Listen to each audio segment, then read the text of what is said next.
Hey everybody, welcome back to Electric Cafe. Today's video is an album review on Joy Division's 1979 album, Unknown Pleasures. Wow, important review.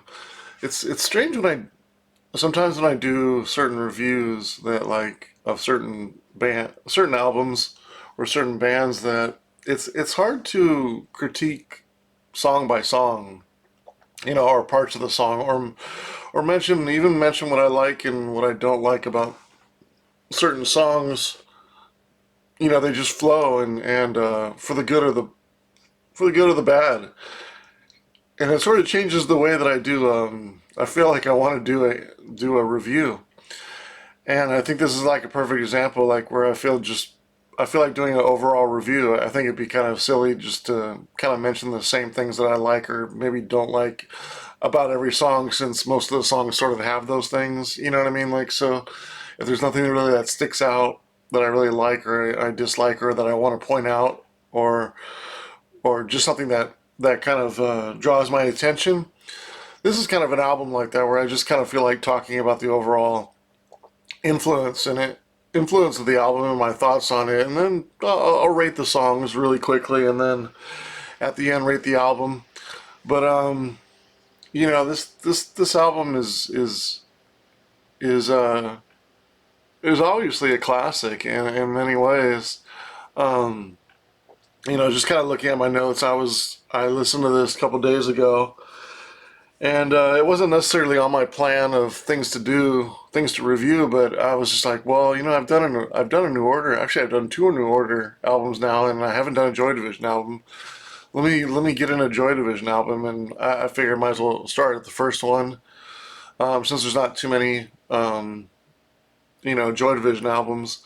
I can really, I'm trying not to do compilations for the most part. Like if there's a version that has like 8 songs, and then there was like a later CD version that has maybe like 11 songs or something like that. It doesn't really uh, factor into this review, but just in general, I'm trying not to do compilations. Um, so I don't foresee myself reviewing still, but definitely going to review this and closer. Um, I got to know Joy Division pretty early on. My sister had Love Will Never Tear Us Apart single on 12-inch on Factory Records back in probably like 83 or 84. And the song was like, part of my childhood. I didn't necessarily love it. I didn't necessarily hate it.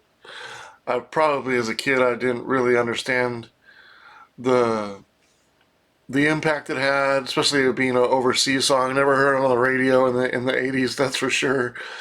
Probably didn't even hear it on K Rock and stuff like that. And I'm sure they played it occasionally, but it wasn't like by the time 83, 84, 85, they're playing New Order and stuff like that. It's like playing a 6-year old single in 85 was probably sort of old at the time. And then New Order was sort of the new Joy Division, anyways, and the new version and the new sound, and maybe a more acceptable sound at the time, more fresher sound, and they were playing New Order, so the timelessness of Joy Division or something like Love Will Tear Us Apart was still kind of gaining steam. And it's funny, like the most impactful songs sometimes take years and years, if not generations and decades, to really be appreciated in the impact it had, or as far as like the not only impact, but like what it influenced sound wise, and how maybe ahead of the genre, or maybe it inspired a genre, or it created a genre like this did. And people don't understand the full length of that till years later, and it probably wasn't until the early '90s that Joy Division really kind of got the love that it sort of deserved, especially in America, but also in, maybe it was just because I was kind of getting into my teenage years, and I think things really changed when I was 19 years old, and I was in the record store, and the I think it was permanent. the it's kind of a yellow CD. It's a compilation of Joy Division songs, and I bought that when I was 19. I was buying a lot of stuff when I was 19, just like I always do. But that specific those years, like 90. Well, I mean, yeah, really anything like 88 to 95, especially when I was, when I didn't have any responsibilities and I spent all my money on music. Like for the most part, that's how it's been too. But in those years, it was a little different because that's all I spent my money on, and I had no responsibilities. And I lived at home till I was like 18, and sir, or 19 probably. Actually, I think I moved away when I was 20. Yeah, I moved out when I was 20. So I was spending all my money on music, and that compilation was really important for me because I had never. My sister didn't have a Joy Division album. Nobody really showed me Joy Division's music. They never played it on the radio. Um, they really still haven't got their flowers per se as far as their importance. I don't think in the media, especially definitely not in the American media, until maybe the 2000s, until the second sort of generation came, with indie rock and even the next iteration of what was sort of post punk and cold wave, and then even dark wave and stuff like that through the 2000s. So it it was kind of like finding them for the first time, and so it really nobody. So all those songs were a first find for me. I didn't know Transmission. I think She Lost Control sort of sounded familiar, but I didn't know it. I think I might have heard Atmosphere because it was on the New Order, like the New Order. I think it was like on a New Order video that I remember, and it sort of sounded familiar, like I had heard it before. But I didn't know Transmissions. This was right before um, Moby did, because I was big into Moby then. Before he did the New Dawn Fades um, cover version, it was kind of right before New Dawn Fades was on the Heat soundtrack, and so that kind of additionally with that kind of took my eyes towards Joy Division even more so. I was like, oh, Moby's influenced by. Oh, I think didn't Trent Reznor do a Joy Division cover? I can't remember which song. Was She Lost Control, or maybe they did New Dawn Fades or something like that. I can't remember which, but I can't remember what year that Nine Inch Nails cover was. But yeah, just kind of like all around '95, getting that album and then sort of hearing them on the Heat soundtrack and Moby doing it, and I think yeah, just the Crow soundtrack and stuff like that, and just so they it was kind of like discovering them for myself because nobody really showed me Joy Division. So it was, I think then it really hit home, and then I didn't really go back and buy the albums per se because I felt like I sort of had the best of their work in a way, and I didn't get this until the probably late 2000s, like maybe like 2009 or something. I think this reissue came out, and then I bought this, and I bought Closer and Still and Substance, and I also have Joy Division's live album. So I caught up all that year. I think that was the first time or second time they got reissued, and I sort of bought them all at the same time, and sort of caught up with them. But I really kind of just bought them to really kind of listen to once and then sort of just file away because I was a huge New Order fan, and I wasn't expecting to really. I was expecting to like it because I like Joy Division, but if I had to choose between electronic version, versus rock music, I'm gonna choose electronic version. So obviously, I would play New Order, like I always had, more so than Joy Division. But that's kind of changed over the years as far as my appreciation, and there's a couple things that have changed over the years. A New Order sucks live. And I realized that over the last 35 years, first I just thought it was a fluke when I saw them in '89 when I was 13 years old, and they kind of sucked. But I was influenced because I was 13 years old, so I didn't have that much of an opinion. But I definitely could tell that they were kind of like half-assing it. And then in '93, I saw them, and I was 17, and the audio was horrible, and we were singing along because you couldn't hear it, and it was just a horribly recorded audio. So I was like, maybe they don't care. And then sort of like through the 90s and 2000s, I was like, oh, I'd still go see them. I wasn't sure. But then I heard like reviews, and then I started reading the internet, and when that started coming out in the later 90s and stuff like that, and you start to hear like how they wouldn't go out for uh, encores, and they would take their time, and they were kind of intoxicated or fucked up or half-assing it, or and so that I never saw them again. And so that was one of the things that put me off on New Order. The second thing is after Republic in '93, I don't follow any of the New Order albums. So in a way, Joy Division started to catch up. Their influence started to catch up a little bit, but I still enjoy the New Order music better. And it's also because Joy Division is a hard listen for me, and I'll talk a little bit about that in a second. Um, but just the album, it's and really the band. I mean, it's classic, and I'm looking at my notes now just so I don't miss anything. And I wanted to get my thoughts out when I was listening to this and really reflecting on their impact with me personally, and maybe with the industry or what they influenced. And I wrote down some notes here, so just bear with me if they're just thoughts, and I'm not able to expound upon it or the way I want, but maybe they'll catch, and make you kind of think. Um, the band sort of inspired generations.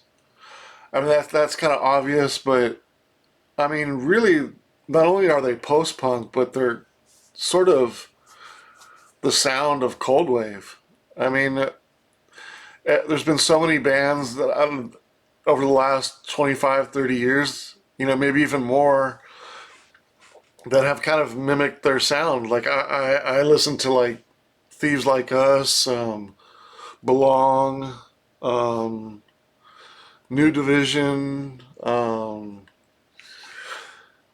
uh, there's bands like Craft Spells. I'm trying to think of some of the bands that I have that I follow that are kind of similar sounding.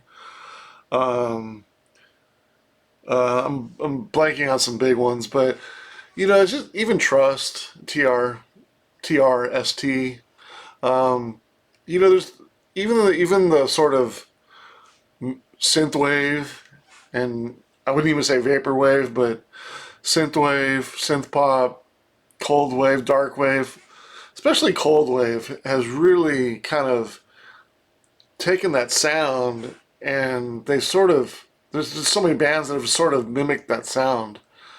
Um, so that first of all, it's not only their music, but the way they recorded it is probably maybe even more impactful than the songs.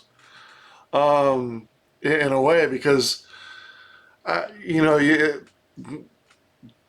besides Love Will Tear Us Apart, there's maybe She's Lost Control and Transmission, but there's really no like there's no, I wouldn't say groundbreaking. There's no really song besides Love Will Tear Us Apart that is really like gets played on the radio now, even though. So it's not like they kind of made a comeback and keep getting stronger by the actual material. It's almost like the sound is preceded the music, and it's like, okay, well that sound is influential, maybe even more so than the music itself. And that's something that I've always thought about their influence in the how it was recorded, right? So another note here, changed alternative rock forever. You know what I mean? Like, I really like the way, if you ever heard Henry Rollins talk about Joy Division, I mean he hits it the nail right on the head. It's like he talks about just the things that I'm talking about, but it's just like their impact. It could go down as maybe the greatest alternative rock sound of all time. I don't know if you would say greatest alternative rock band of all time. Because there's certainly a mysticism with them, or a mysteriousness about them, right? I mean, especially with the time, and they never toured, and of course Ian Curtis's death is a big driver of that, right? They only put out really two albums. It was during pre-internet days. I don't think you could ever have a band like this would ever grow that much cult following and mystique about it now with the internet and social media and things like that. So there's a little bit of that. It's kind of everything, the sound. You know, I mean, their album didn't even make the top 50 in UK. Of course, it didn't make it in America. You know what I mean? So it sold well, but it didn't necessarily hit the charts. You know, they didn't get it to really tour in America, so there wasn't like a live following. They did some shows, but they were mostly on punk, punk, which they probably didn't necessarily always fit in the lineup. You know, they did a lot of shows with like Killing Joke and what an amazing show that would have been, seeing Killing Joke back in the day along with Joy Division. Just amazing. But so they didn't really have it. Wasn't like let's go see Joy Division. I mean, there was a little bit of that, but that was probably mostly because the sound was different for sure. But then also, as Ian Curtis was like, you got to see this guy. You know, you got to see these guys because of the lead singer. So there's really nothing you can hold on to that you can say at the time and through the first maybe 10, 20 years that kind of showed that this kind of impact would happen with this album. And so when you think about like the music change, right? What was going on in 1978? Yeah, there was punk. Yeah, there was Clash. There was the Damned. There was the Stranglers. There was Stranglers. There was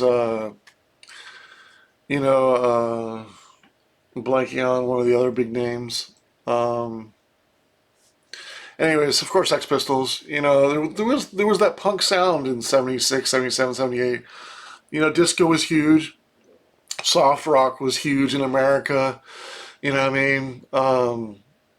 Even like a country western sort of sound with like the Eagles and stuff like that. And you know, new wave was taking shape in the early 70s as well. Hip hop was taking shape in the late 70s as well.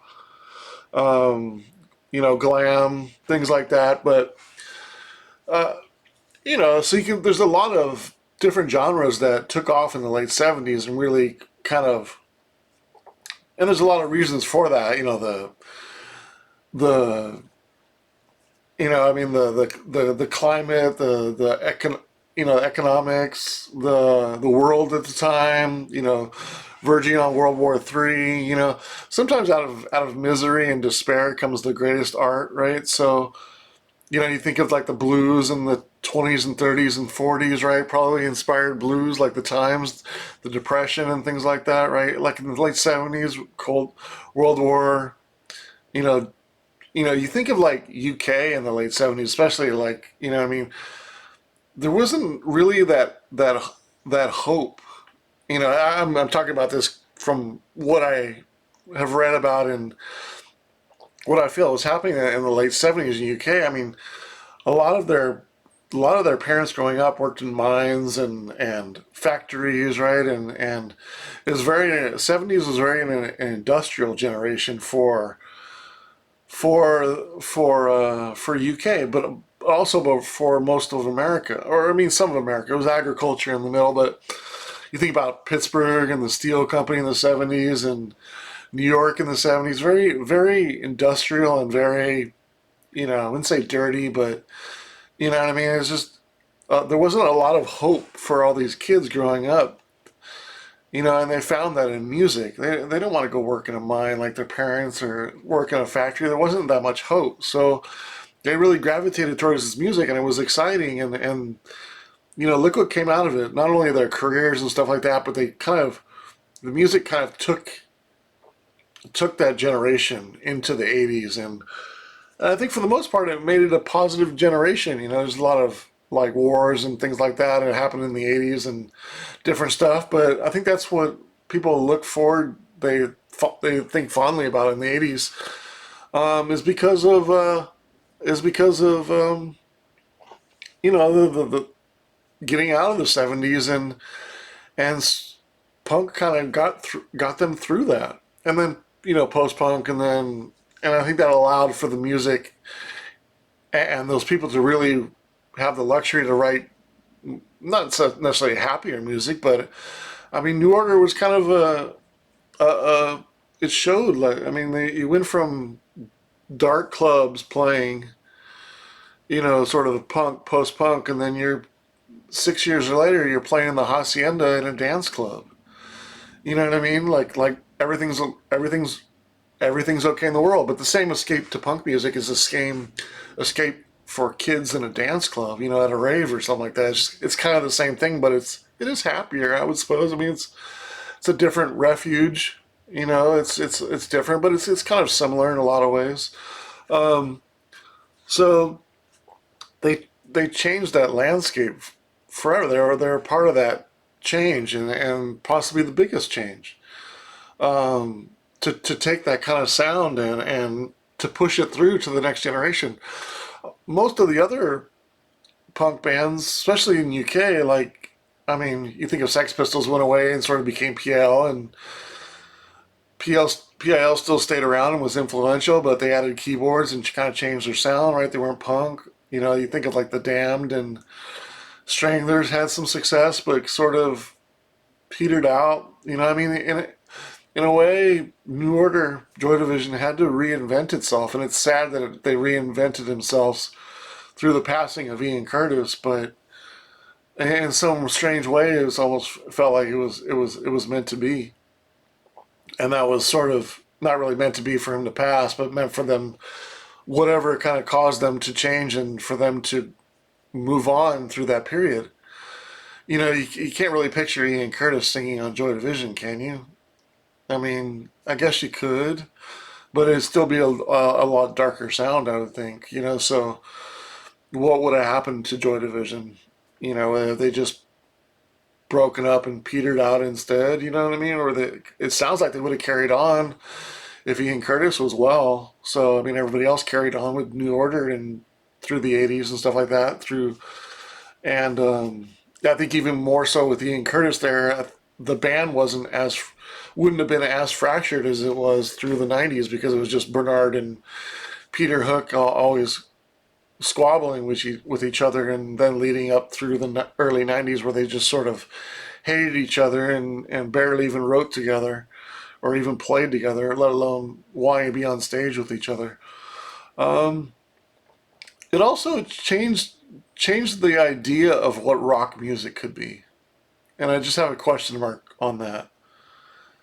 Like I mean, it's partly because of the times, but partly because of their sound. Obviously, they weren't popular enough to change a lot of the people's opinion. It's not like everybody went to, a lot. Most people didn't hear of Joy Division, but in a way, it kind of encapsulates that change more so than any other band. And as far as the longevity of the sound, right? But it's not like it came out and it was like Nirvana where it just changed the whole scene. I mean, that's kind of the difference between the times.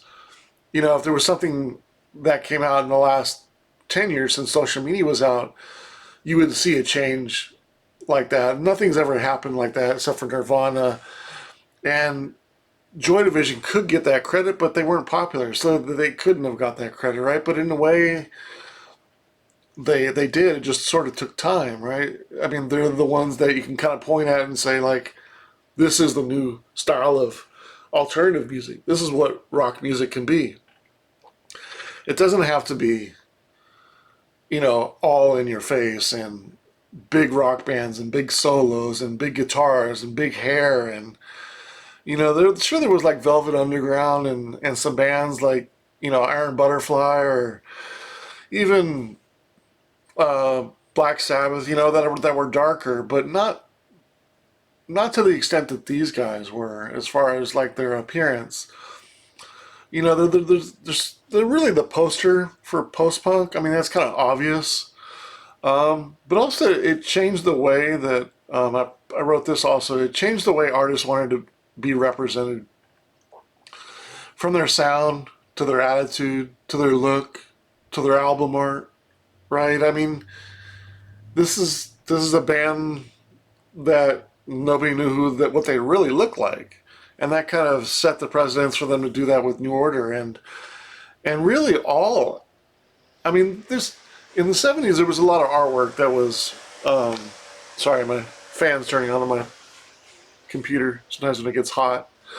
Um, there's a lot of bands in the '70s, as especially like '71 to '74. I really like the artwork. Like a lot of like psychedelic and prog rock, and the covers. Like you think of like Yes covers and uh, Uriah Hype is it Uriah Heep. I don't really know his music, but I really like his covers of his albums. Um, what's the guitarist who worked with is it Trower? What's his name? Trower, Robin Trower. Like stuff Evangelise, Tangerine Dream, all these like covers, these cool covers through the '70s, right?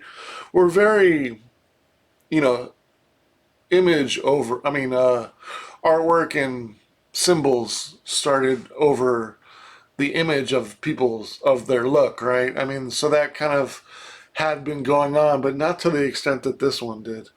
I mean, this was just a symbol, right? Um, so there was a little bit of that, but not so much of that. But it really kind of started the sort of trend, especially in cold wave, especially in like new wave. Too. You think of like Depeche Mode and things like that, and of course New Order. There's a lot of symbols that sort of take over the image of the band, right? I think it for the most part it started here, or it really kind of stamped it right here on that, right? And so, you know, it kind of it kind of changed how bands wanted to be represented.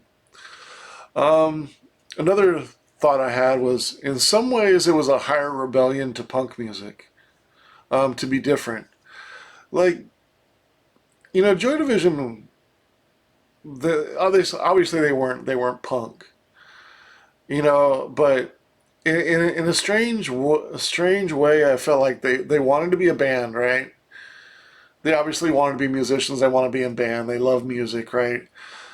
But how do you go out in the early in '77, '78, '79 and play in a rock band and not be tied to punk music, right? But they weren't punk music, right? Um, so they were different, but it's just those times. It's not like you could say that nobody would say they were punk, but they sort of had to be billed and sort of presented in punk, but they were very kind of like, in my opinion, they were kind of rebellious to punk. Obviously, when you think of the lyrics and the music and stuff like that, everything is kind of there's a rawness, but there's really not. It's really not punk at all. So to say it's post punk is kind of silly because you might as well just say it's cold wave music, I suppose, and just say it's something totally different. Um, Let me see what else with this. Um, Take this with a grain of salt. This is just an observation. It's just a thought. Maybe I'm thinking a little too deep on this. I almost think they got lucky, and you're like, what are you talking about? So just think of this for a second. I'm not putting them down at all. I'm just saying there's a perfect storm going on here, right? Punk music is ending, right? Um, New label starting, Factory. They have their image. Peter Seville. I mean, yeah, they picked the art out, right? Bernard Sumner was in a library, I guess, and saw this image in a book and sort of became the cover, right? Martin Hannett was their production, maybe engineer slash sort of producer, right? He helped make their sound, right?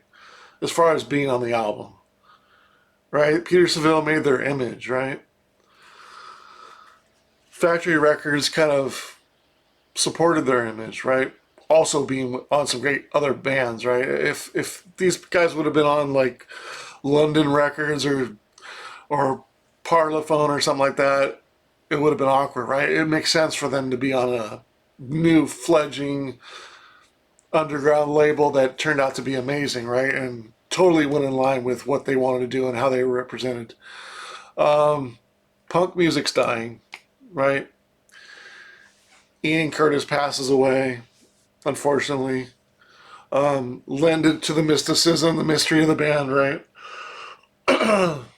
It's sort of like a perfect storm for everything to be kind of like the Doors. I think in some ways people look at, this. I'm not saying now that people look at the Doors like that, but I remember when it was like the late '80s and then like the Doors movie came out in '91. Like there was this image about the Doors and Jim Morrison and they were so amazing and then he passed away. It was like that same kind of mystery and that amazing performance, right? That amazing lead vocalist performance that Jim Morrison was, right? I mean, that's exactly like Joy Division in a punk way, right? Even though they're not punk. So that it's kind of like a perfect storm in the same way. Because Doors didn't have to go through any kind of down period and sort of ruin that mystique and that tightness in those couple albums, right? The same kind of thing with Joy Division. I don't think the band is that imaginative and that smart or that clever to really have planned everything that went on. And okay, we're gonna change. We're gonna put out this really dark image. We want to record like this because it's so different. We want to perform like this because it's different, right? None of this is planned. I mean, they're not planning. They're not clever enough or imaginative enough at 19, 20 years old to plan, and then of course have the the state of mind or the uh,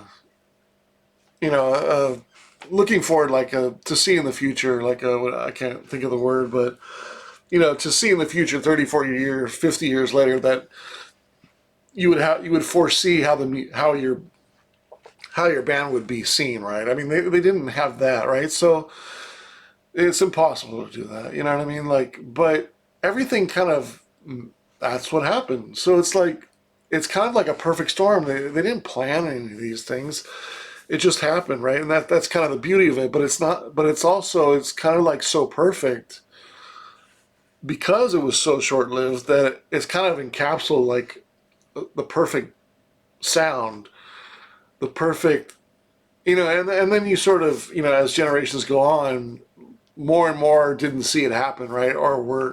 Aren't as attached, and they're sort of attached to the artwork, or the symbolism of it, or the idea of what Joy Division was, right? Or, it's the same thing like when you see little kids wearing, that are 14 years old and they're wearing, a Nirvana shirt. You were not even around for Nirvana. Like Nirvana, what do you even know about it, right?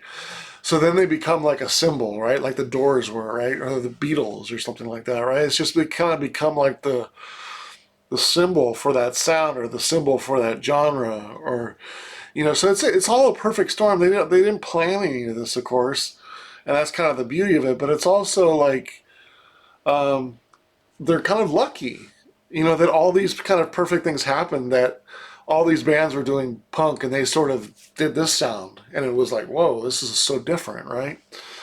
So, they're in a ways they were sort of like outcasts when you see them perform. You know, um, they weren't trying to be something. They weren't trying to be something they weren't.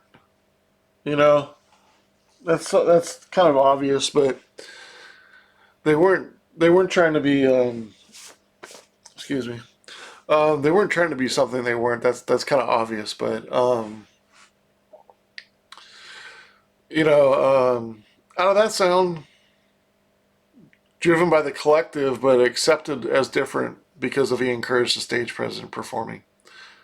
Let me read that again. Out of that sound, driven by the collective, but accepted as different because of Ian Curtis, stage presence and performing. Hmm. What do I remember about that? I do have a dash here next to this. Is, I mean, who's going to throw a beer bottle at Ian Curtis? You know, like, I must have been deep into thought writing this one, but, you know, like, you think of the punk. I think what I was saying about this was, like, you think of the punk,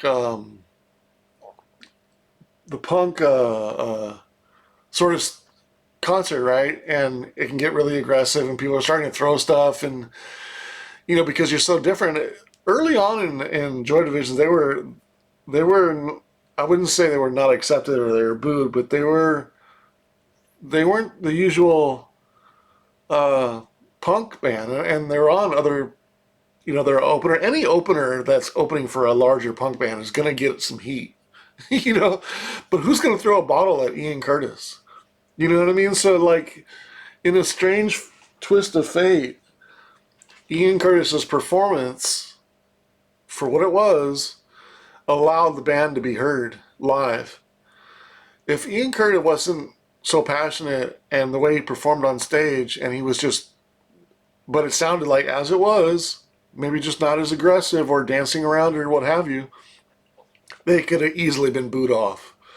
You know, but Ian Curtis was so captivating that it was just. I'm sure they weren't booing him, or I'm sure it happened a couple times, you know. But it wasn't.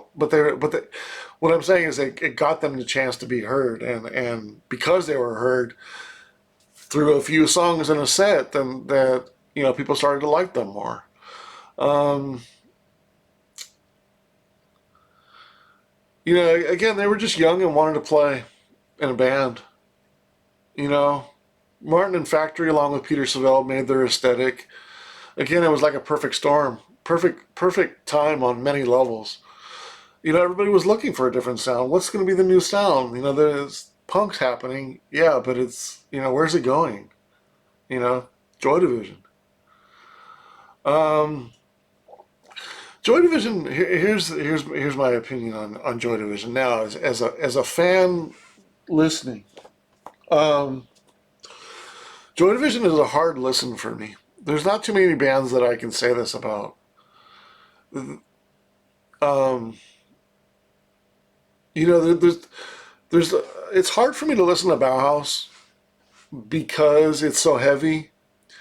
Even though I love it, for about 30 minutes to 45 minutes, Bauhaus is one of the best bands I've ever heard in my life. One of the most powerful, haunting, goth music to the T. Amazing. I love Peter Murphy. You know, just Daniel Ash is amazing. Rest of the band is solid. Love Bauhaus, but they're under such heavy drugs, and the music is so dark. It's hard to visit for more than like a half an hour. Joy Division is like that for me, for a different reason. It's because of Ian Curtis. Like, it's hard to listen to Joy Division for me and not get sad because it's it's because of Ian Curtis. And I start thinking about his life and how difficult it must have been, and put myself into his shoes, and you know, think about him during the time. It's really hard for me to listen to, and it's when I like to listen when I listen to music, I listen to music as an escape, and that's why a lot of the music I like is electronic music because it doesn't have words. It's not telling me how to feel. It's not telling me what to do. It's not telling me what they're going through. It's even a more blank canvas for me to take from what it, take from it whatever I want to. You know, like a piece of art that has nothing written on it. It's just some design or something like that, and I take I take from it what I want. Right? It inspires me or what have you, or makes me feel how I feel. Right? Like instrumental music does that more than somebody telling me how I should feel, like with lyrics. Right? So for the most part, I like instrumental music, but that's not the reason why I'm talking about. It's a hard listen. It's hard for me to visit and leave Joy Division. I can't listen to it for 20 minutes and then escape out of it and act like nothing happened. It's a deeper listen. It affects me in a different way than almost any other band that I can think of. There's certain things I can do that with The Cure. If I listen to some of the more somber musics from The Cure, I'll get kind of sad because it's very reflective. And I mean, I think about like when I was 12 years old and 10 years old, listening to some of these songs and sort of feeling like an outcast a little bit because I liked music like this, but I knew it was better than most of the music that was out there. I felt like so. It kind of also made me feel good about feeling different, right? I mean, that's kind of the great thing about like bands that were like The Cure and were deeper than pop music because they made you feel something on a different level, and they made somebody who was.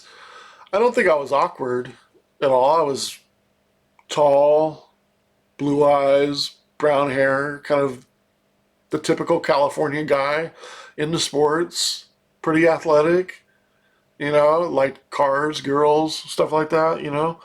But the odd thing was I liked alternative music that was different. And even though I felt like a normal kid, like when it came to music, I felt like an outcast, but I was glad to be an outcast and listen to good music. But it still made me feel a little different, made me think a little differently, made me feel a little awkward in some ways, but it also made me feel accepted, right? Because I did listen to that. It made me feel The Cure made me feel, or Robert Smith made me feel it was okay to like this kind of music, to make me feel these kind of different emotions, or to be deeper on a music level. But it's really hard to visit Joy Division. You can't just get in there and listen to a couple songs and get out. Like I put a comment in here, you don't want Joy Division to show up randomly on your Pandora and play one song. It's just really awkward for me. Like I just can't. Every time my Joy Division comes up on my Pandora, I just press the thumbs down. I just I can't listen to certain different bands and then all of a sudden the Joy Division song comes on. It's just different. It's just different. It's deeper, and it's all because of Ian Curtis. Um, I'm really kind of sad for Ian. Imagine putting yourself in a spot like you're doing what you loved, right? Yeah, you have some stuff going on. You have screwed up girlfriend. You're medically something's wrong with you, right? You're trying to take prescriptions and stuff like that, or which is so relatable these days. You know, and you're trying to deal with that, but at the same time, you're 21 years old. You're out and about, and you may want to have a beer or something like that, or maybe a couple beers and hang out with the guys and stuff like that, right? So there's also the balance of being young in that as well as a factor. But the point I'm making is he was trying to do what he loved, and he had a fear of doing it for his health and having seizures on stage and stuff like that. So just that must be the worst fear in the world. I can't think of anything that would be more scary than trying to do what you love when you know that what you love to do has a huge impact. And not every time. You wouldn't have a seizure every time, obviously. Something like that could happen. So imagine putting yourself in those shoes where you love doing that. You want to do it. You're about to brink on success of breaking in America. You're literally the day before or a couple days right before you're supposed to go on your first American tour, right? Your first trip to another continent, right? To play your music for other people, and you're scared to. You're fearful of doing that. Just impactful. You know what I mean? Just really, really difficult. Really difficult to listen to Ian Curtis because of that. Because I always think of that. Like it's just really sad. It's really, it's just emotional. You know, I don't know else to say it, but it's difficult to listen to Joy Division for those reasons of Ian Curtis. Um, just Ian Curtis, perfect voice for the sound, transcendent. How can anyone? I put this question: how can anyone so young be so hurt? You know, like he was really in. I mean, you can see him get out his. I wouldn't say his hurt or or his feelings. I guess you could say that. Get out his feelings in a performance in a way. And I don't know if that was the motivator for him to sing like that or to perform like that. It was trying to get it out. Maybe he just didn't. Maybe there was a little bit of like, I do have to put on a show because we're a little different. Not saying that he doesn't feel that and he doesn't want to act like that and it isn't real, but he's almost going into like a I wouldn't say a fit because it's not the seizure part of it, but he's so into it that he's almost, I don't know, it's just it's truthful, it's him, but did he start doing that because he felt like the need to be a little different? I don't know. But it's amazing that he was so much like that and to do it like that. Um, the lyrics are really heavy too. That's another part of it, of making it hard to listen to. But I mean, you think of like the punk lyrics and stuff like that, and just the lyrics going on, and then you're listening to read the lyrics of a Joy Division song. I mean, just on another level, right? Um, they say sometimes that people act with a different kind of urgency when they feel like their lives are going to be short, right? Like you always have that, like like some people. It could be just a coincidence, but some people that do act with all this urgency and they do all these urgencies and stuff like that, and then they pass away when they're kind of early. They're still kind of young, and then people would say like, oh, well, you can see why he kind of gave it all and stuff like that. I think deep down he knew his life was going to be short, or maybe he wouldn't live long. You know, maybe that's part of it. Maybe he didn't really know that. Maybe he knew that he wasn't going to be there long. Maybe it was just not even in the band very long, or that he was going to be doing this forever. It was just so he had to make it impactful. But in some ways, he gave so much that um, it was kind of like it made you kind of think: did he know that he wasn't going to be around for very much longer? Not saying that he was thinking of suicide way before that, but it could have been just it may not be in the band for we may be not playing this month, but maybe not be playing next month. You know what I mean? But there is a little bit of that. Like you kind of feel like, wow, he really gave it all. And did that person kind of do that because they felt that their life was going to be short? I don't know, but it just kind of makes you think. Um, yeah, just some kind of deep thoughts. I mean, it's hard to. That's why it's hard to rate the music in this. Really kind of go over the music. It's such a deeper album, and I felt that it's kind of silly for me to just kind of go into the songs and talk about the songs when this album means so much more. You know what I mean? But I do want to mention the really the musicians on here as well. Stephen Morris's drumming is really tight, fast. I really like that he doesn't overuse crash and cymbals when he's drumming. It's really more rhythm based. I really like that. Bernard Sumner, like his voice, his guitar is also imperfect, but it was all about the tone, right?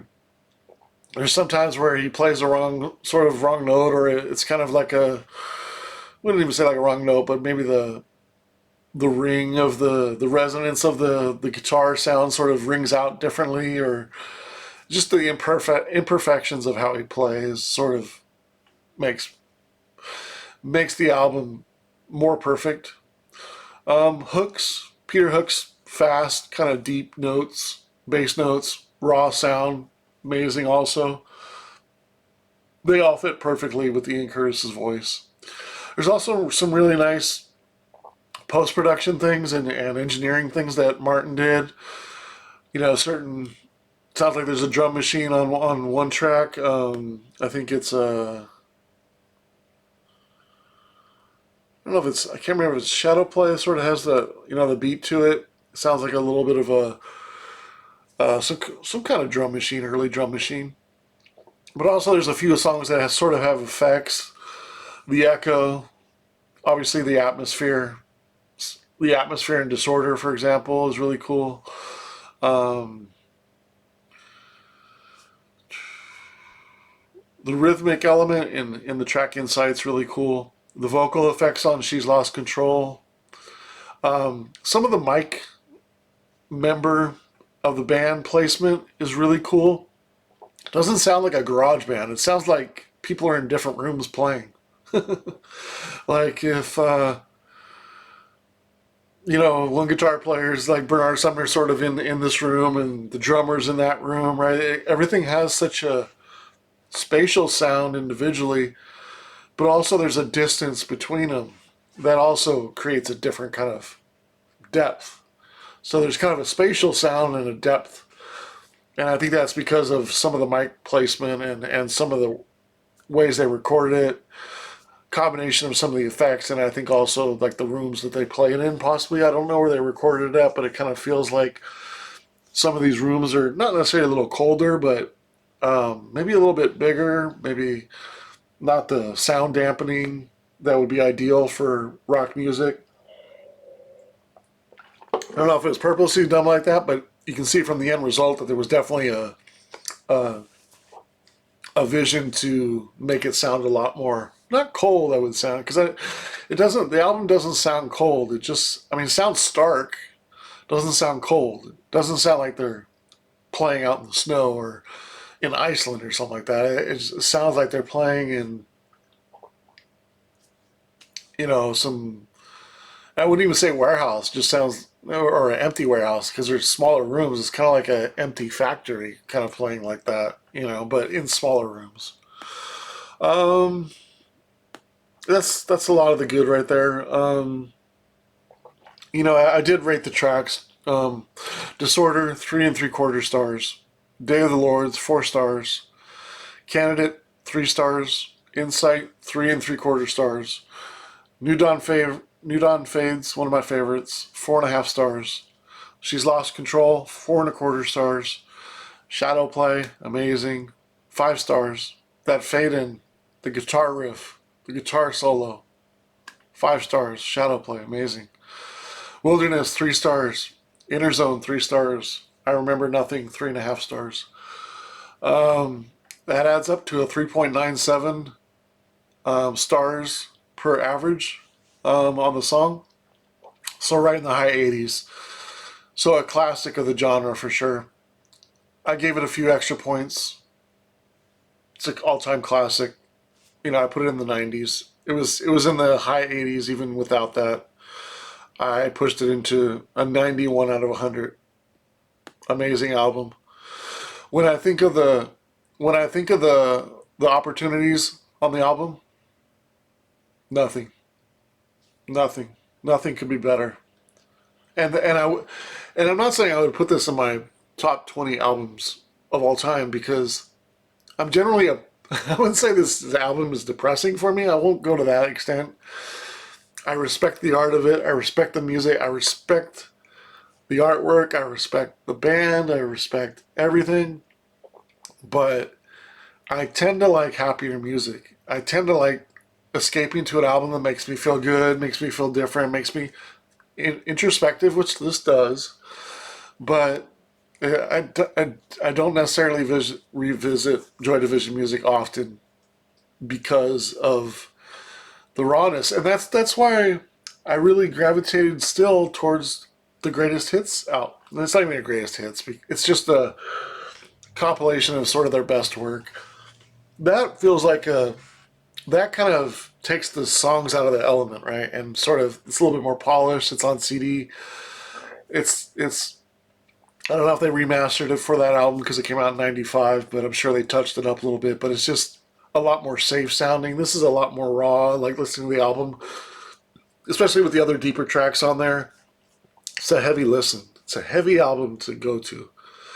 It's hard for me to visit and escape. It's hard for me to enjoy. Doesn't mean I don't respect it. Doesn't mean I don't love it. Doesn't mean that I don't rate it super high. I think it's an all-time classic in any genre. It's the poster board for post-punk, whatever that is. I think it's the poster for cold wave. Um, it's much more than punk music for me. I like punk music, I respect it, but this is more than punk music. And so I gotta say it's something different. If there's a genre out there that I have to put it in, I have to say it's cold wave. And just think of the impact of that. Cold wave wasn't really a genre named to maybe 2003. I started hearing cold wave. Certainly by 2007, 2008, started to see a lot of cold wave bands come out. I think the first one might have been in the early 2000s. That's sort of, so you're talking still 20, 25 years later, that bands were impacted the next generation to make something like this. That's the impact that was felt long term with artists that do similar, try to do similar music. Um, just an amazing impact, still being felt today, still being influenced today. Possibly the poster board for a sound of that changed music forever, changed recorded music forever. Um, amazing, amazing, amazing on so many levels. All right, well, hopefully you felt this conversation interesting. It wasn't really a conversation. I guess I was just talking, but wow, just talking for an hour about unknown pleasures. It's an amazing album, but again, really sad. I just feel very sad for Ian Curtis, and I feel like not only is it a hard listen, but it's it's just I don't know. It's just it's it's really hard to visit.